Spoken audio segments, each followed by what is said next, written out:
Olá, meu irmão e minha irmã, sejam bem-vindos ao nosso canal, Grupo de Reflexão Bíblica São Jerônimo.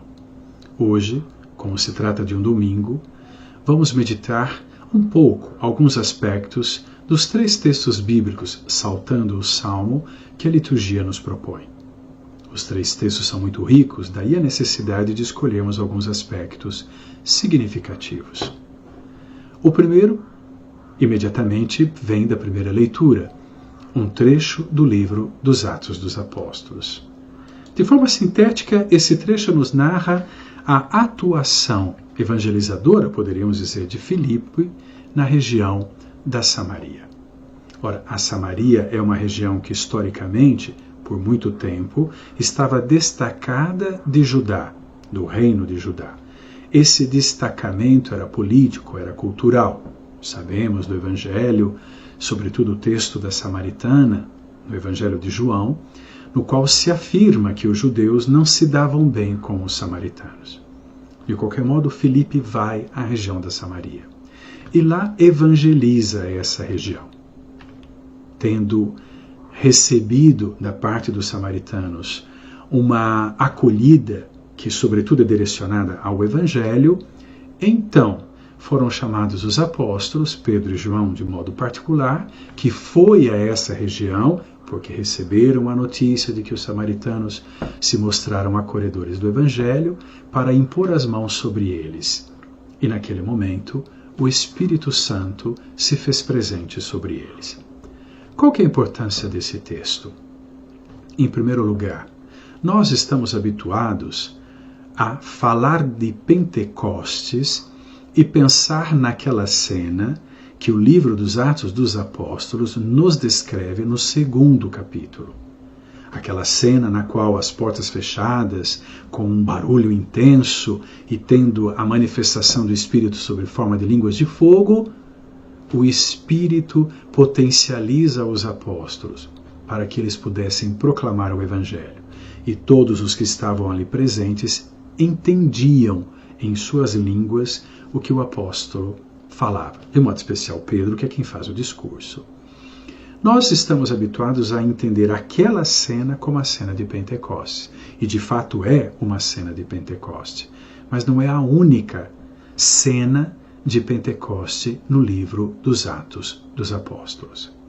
Todas aquelas pessoas de línguas estrangeiras que ali entendiam os apóstolos, na verdade eram judeus que moravam fora de Judá, fora do território de Israel, e que na festa de Pentecoste, na festa judaica, se encontravam em Jerusalém. Falavam outras línguas, por quê? Porque nasceram, cresceram e viviam em outros povos, então falavam as línguas desses povos.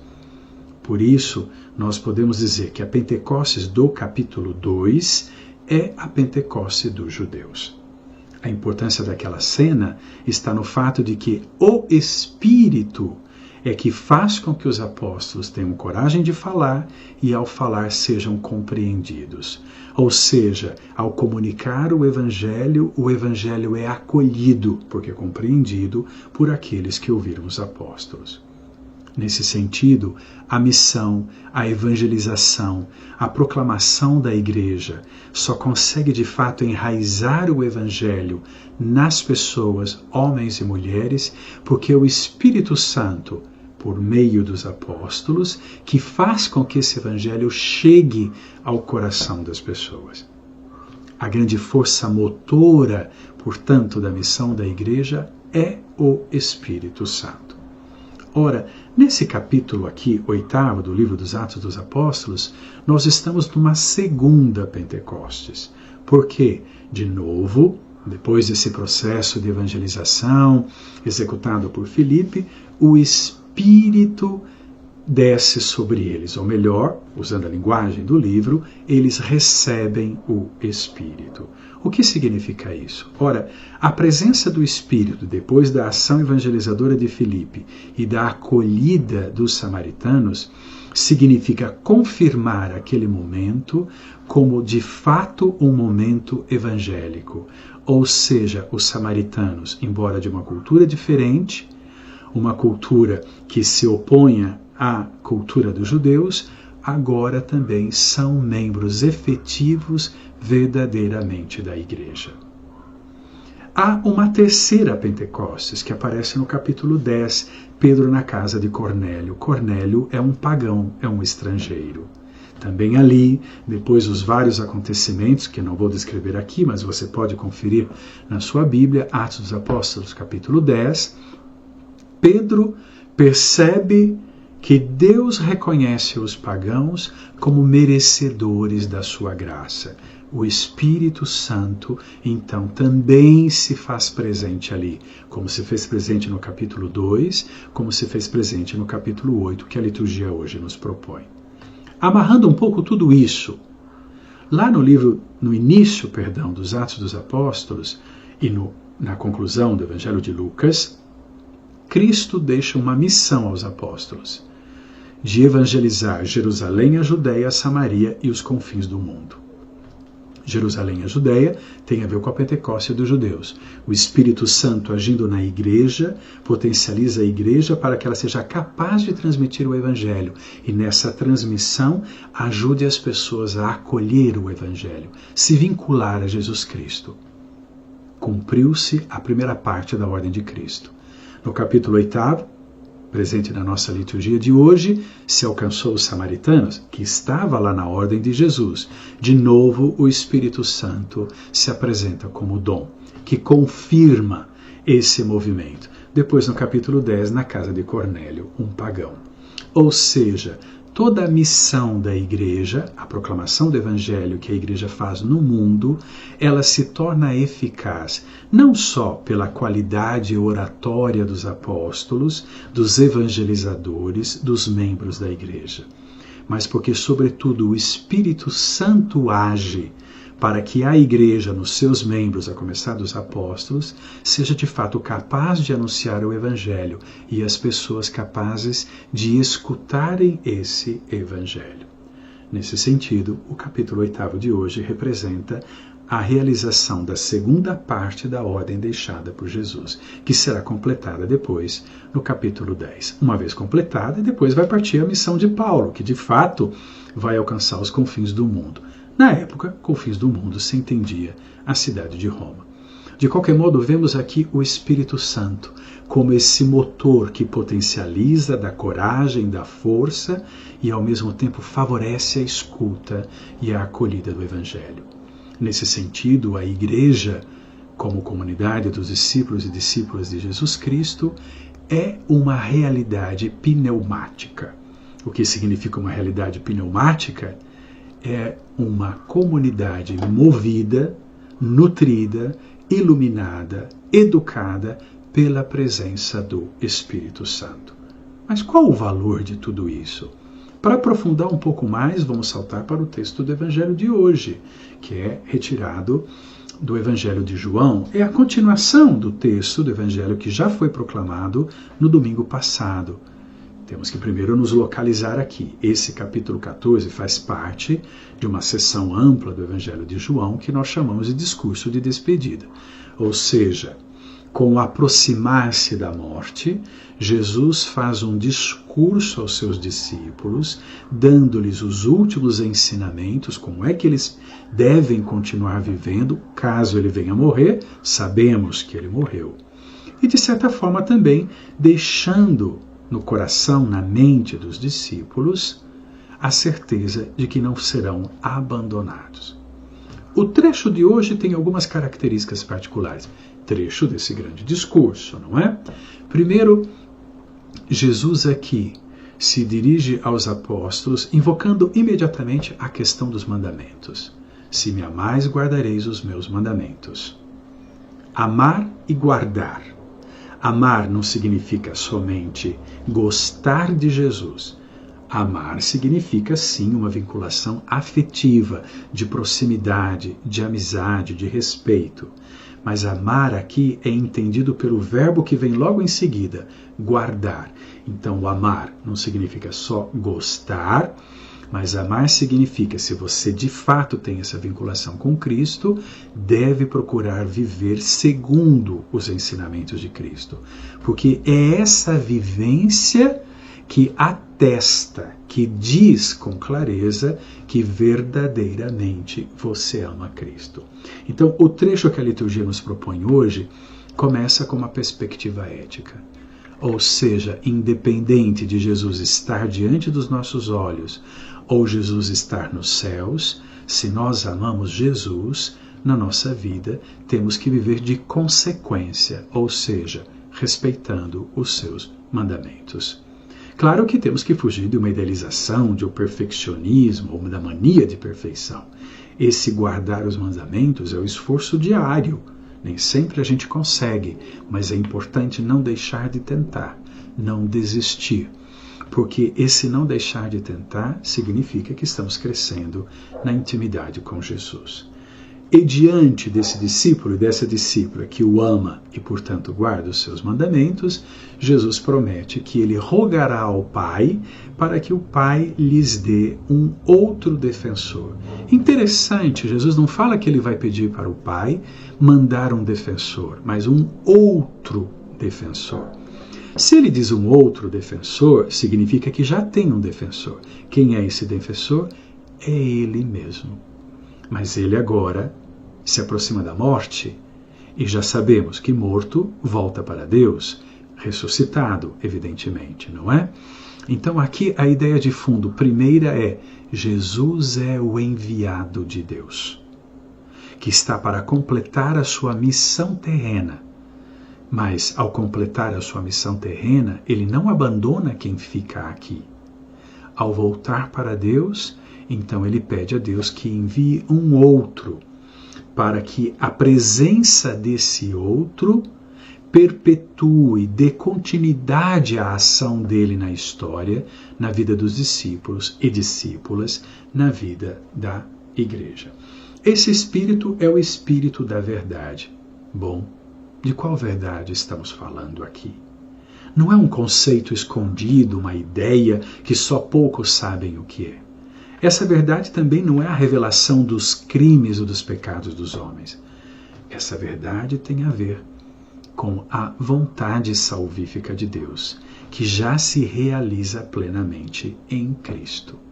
Logo, essa verdade não é algo desconhecido e não tem a ver diretamente com o pecado. Essa verdade tem a ver com o fato de que em Jesus Cristo, agora ressuscitado e junto de Deus, Deus exerce uma ação salvadora na nossa vida e na história. A presença desse Espírito garante que os discípulos não fiquem com aquela sensação de orfandade. De fato, Jesus diz: não vos deixareis órfãos. Ora, o órfão quem é? Não é simplesmente quem perdeu a mãe e o pai. Uma pessoa adulta que perdeu a mãe e o pai não é propriamente um órfão. O órfão é sobretudo a imagem da criança, que tendo perdido o pai e a mãe, perdeu quem o protegesse, quem o ajudasse a crescer, a se tornar adulto, a adquirir as ferramentas para enfrentar a vida. Então Jesus está dizendo: vocês não vão ficar desamparados. A minha ausência física, porque na condição de ressuscitado estará junto de Deus, não significa desamparo. Por isso ele completa: não vos deixarei órfãos, eu virei até vós. Eu virei até vós. Nesse sentido, qual que é o trabalho ou a missão do Espírito Santo? O trabalho do Espírito Santo é fazer com que a ação salvadora de Deus em Jesus Cristo, a pessoa de Jesus Cristo, vamos dizer, permaneça viva no coração dos discípulos, não como uma ideia ou como uma memória saudosa, quase nostálgica, mas de fato como uma presença real de um Cristo que agora ressuscitado não tem mais o limite material de estar num lugar e por isso não poder estar em outro lugar. O Espírito perpetua a presença de Cristo na igreja e na história. A última coisa que quero refletir com você, meu irmão e minha irmã, hoje, vem da segunda leitura. Esse trecho é retirado da primeira carta de Pedro. Não vou explicar o trecho todo, mas vou destacar ali uma frase muito significativa, que certamente você já ouviu em várias situações. Santificai em vossos corações o Senhor Jesus Cristo. O que significa santificar no coração Jesus Cristo? Não quer dizer que nós exercemos uma força sobre Jesus e conseguimos mudá-lo de algum jeito. Santificar no coração significa reconhecer que Ele é o Santo por excelência. Aquele que Deus nos enviou como Salvador, como Messias. A essa ordem de santificar em vossos corações o Senhor Jesus Cristo, o autor da primeira carta de Pedro acrescenta: e estáis sempre prontos a dar razão da vossa esperança a todo aquele que vô-la pedir. Bom, para entender essa frase, primeiro temos que entender o contexto. Qual que é o contexto por trás dessa frase? O contexto imaginado aqui e vivenciado por muitos, de fato, na antiguidade, na igreja primitiva, é um contexto do tribunal. Os cristãos sendo acusados, injustamente, mas acusados. Não uma acusação qualquer, mas uma acusação motivada pelo fato de que são cristãos, ou seja, de que vivem um estilo de vida que o ambiente ao redor da comunidade entende como estranho e não aceita. E porque não aceita, reage com hostilidade, levando inclusive diante de tribunais para julgar e condenar. Ora, diante do julgamento, diante da possibilidade de ser condenado, inclusive à morte, os cristãos são chamados a não se deixarem tomar pelo desespero, pelo pânico. Pelo contrário, até mesmo esse momento crucial que pode se transformar numa tragédia, morte, os cristãos devem estar prontos para dar a razão da própria esperança. Dar razão significa o quê? Conseguir dizer para o outro por que é cristão. Por que é importante viver essa fé? Porque a vivência dessa fé molda toda a sua vida. Porque essa fé te sustenta. Isso significa razão.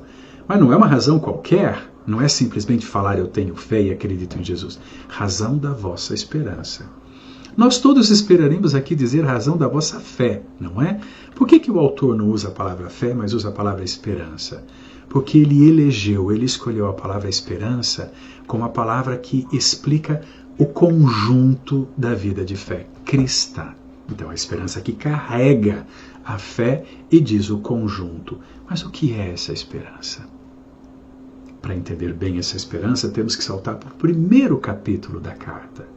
Lá no versículo 3 do primeiro capítulo, essa esperança é descrita como uma esperança viva ou vivente. Logo, essa esperança ela se contrapõe a uma esperança morta. O que seria uma esperança morta? Fantasias. Sonhos vazios e utópicos que nunca vão se realizar.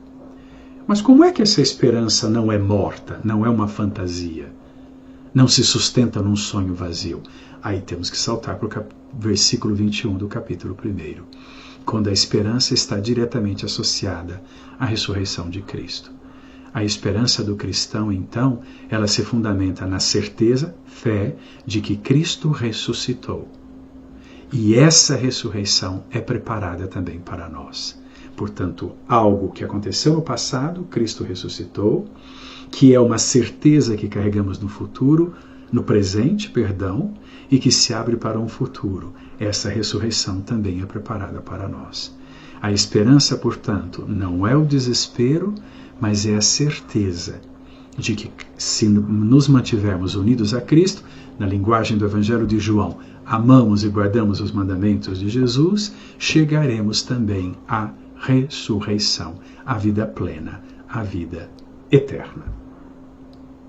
Espero com essa síntese poder ter conseguido melhor ajudá-lo, ajudá-la a meditar a sua própria fé e a se perguntar qual é a razão da sua esperança. No texto bíblico se fala da vossa esperança. Vossa é comunitário. Por quê? Porque a minha esperança, ela tem que ser também a esperança da comunidade. Porque senão é uma esperança vazia, um sonho sem sentido. Logo, é numa vivência comunitária que nós vamos aprendendo qual é a razão da nossa esperança, que vai se traduzindo num modo de viver, numa postura. aquilo que a gente pode comunicar, transmitir para o outro.